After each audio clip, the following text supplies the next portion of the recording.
Você que está me escutando aí, se as eleições para a presidência da República fossem acontecer agora, você votaria no Bolsonaro, supondo que ele estivesse se candidatando, ou votaria no Lula, supondo que ele estivesse concorrendo à reeleição?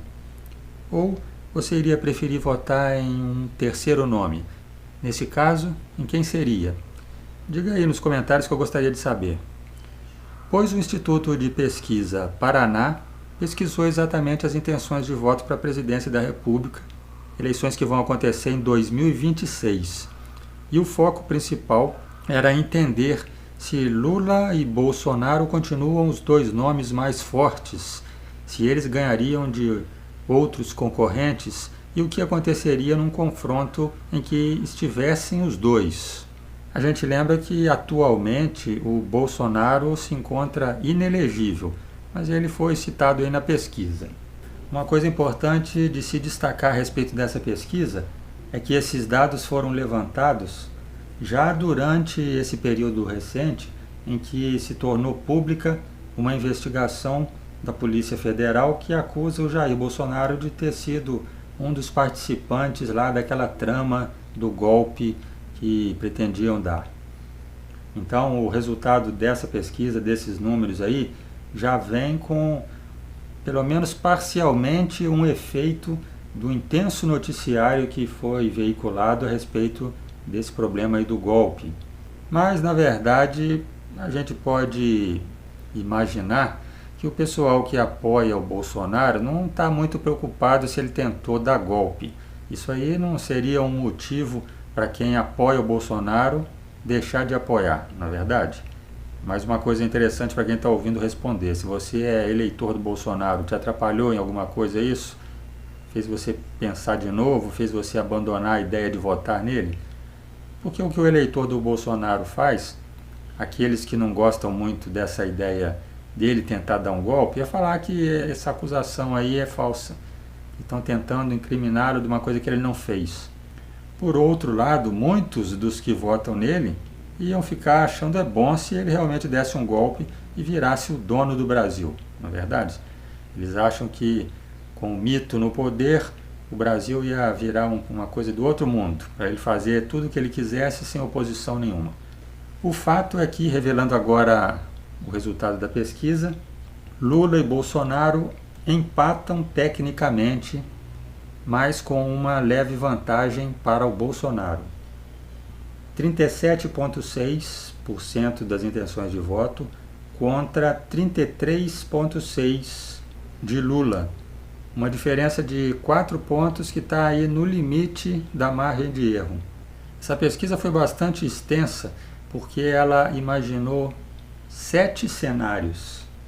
Cenários são os nomes dos candidatos que concorrem. Cenário 1 concorrem alguns, cenário 2 tira um nome, coloca outro, vai mexendo assim para ter uma visão mais ampla do que pensa o eleitorado.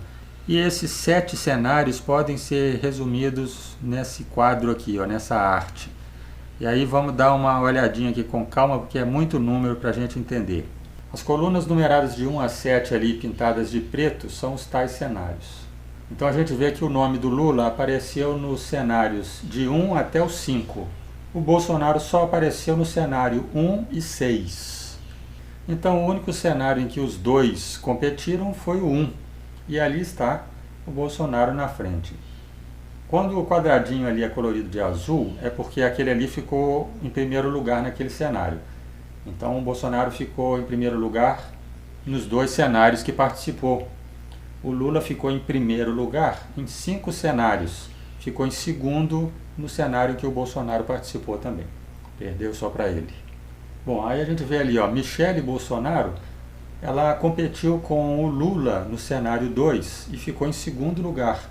E vê que ficou até muito bem votada, 27,5%. O Bolsonaro, quando competiu com o Lula, alcançou 37,6%. Ela ficou 10 pontos com menos do que o Bolsonaro quando foi competir com o Lula. O outro cenário que a Michele participou foi o último, ali o 7º, e ela ganhou, porque não tinha o Lula e, obviamente, não tinha o Bolsonaro. Naquele cenário ali, Ciro Gomes ficou em segundo lugar com 17, e Simone Tebet com 13,5%. Fernando Haddad também seria o concorrente no lugar do Lula. Ficou lá embaixo com 14,9%. Então nesse cenário aí deu Michele em primeiro, Haddad em segundo e o empate técnico ali com Ciro e Simone. Aliás, o Haddad foi o único nome da esquerda que eles colocaram aí no caso de não ter o Lula. O Haddad participou também do cenário 6 e ficou em segundo lugar, perdendo para o Bolsonaro, que alcançaria os 38,3%. Então, o que essa pesquisa indica, né? Se o Lula estiver fora, a esquerda praticamente não tem ninguém para colocar. Quando coloca o Haddad, ele não vai tão bem assim. Ou seja, a esquerda ainda depende muito do Lula, de acordo com essa pesquisa.